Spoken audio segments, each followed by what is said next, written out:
नमस्कार मेरे प्रिय देशवासियों। आज आपके लिए लेकर आए हैं माननीय सुप्रीम कोर्ट का अति महत्वपूर्ण फैसला, जिससे जानना आपके लिए बहुत ही महत्वपूर्ण है। मैं अजित बधानिया, आपक देख रहे हैं लॉ मास्टर। माननीय सुप्रीम कोर्ट ने Tusharbhai Rajnikant Bhai Shah versus state of Gujarat SLP call number 4489 2023, Tusharbhai Rajnikant Bhai Shah versus कमाल दयानी डायरी नंबर 1136 2024 कहा है कि cooperation with investigation doesn't mean accused should confess to crime, यानी कि जांच में सहयोग का मतलब यह नहीं कि आरोपी को अपराध कबूल कर लेना चाहिए। यथार्थ जब कभी किसी निर्दोष व्यक्ति अपनी गिरफ्तारी से बचने के लिए अग्रिम जमानत के माननीय न्यायालय में याचिका दायर करता है, तब पुलिस की तरफ से यह कहकर विरोध किया जाता है कि आरोपी जांच में सहयोग नहीं करेगा या जांच में सहयोग नहीं कर रहा है। आइए उपरोक्त फैसले को ज़रा विस्तार से समक्ष तय है।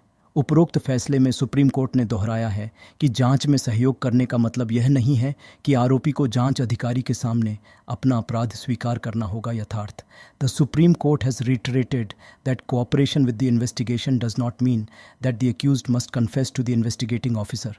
न्यायालय ने आगे कहा कि हमारा दृढ़ मत है कि अभियुक्त द्वारा सहयोग न करना एक बात है और अभियुक्त द्वारा अपराध स्वीकार करने से इनकार करना दूसरी बात है।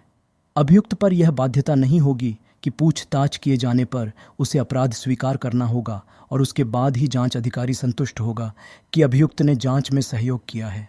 हम इसे तरह भी समझ सकते हैं। The supreme court observed, we are of the firm opinion that non cooperation by the accused is one matter and the accused refusing to confess to the crime is another. There would be no obligation upon the accused that on being interrogated, he must confess to the crime, and only thereafter would the investigating officer be satisfied that the accused has cooperated with the investigation. इसी फैसले में ही माननीय supreme court ने कहा कि अदालतें जांच एजेंसियों की दूत नहीं हैं, नियमित रूप से रिमांड की अनुमति नहीं दी जानी चाहिए। यथार्थ courts, not messengers of investigating agencies, remand shouldn't be allowed routinely. माननीय सुप्रीम कोर्ट इसी केस में अलग से दायर special leave petition CRL no SS 14489 of 2023, 537 of 2024 and 1116 of 2024 का निपटारा करते हुए RY Rawal, police inspector, Vesu police station, Surat और DPABIN Sanjay Kumar Thakar, additional chief judicial magistrate, Surat को कंटेम्प्ट ऑफ कोर्ट या कोर्ट की अवमानना करने का दोषी करार देते हुए सज़ा का सामना करने के लिए व्यक्तिगत तौर पर 2 सितंबर 2024 को कोर्ट के समक्ष पेश होने के आदेश सुनाते हुए याचिका का निपटारा किया गया।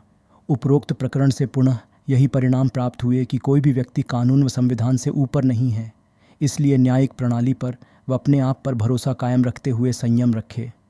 हम आपके खुशहाल जीवन की प्रार्थना करते हैं। धन्यवाद। आप देख रहे थे लॉ मास्टर।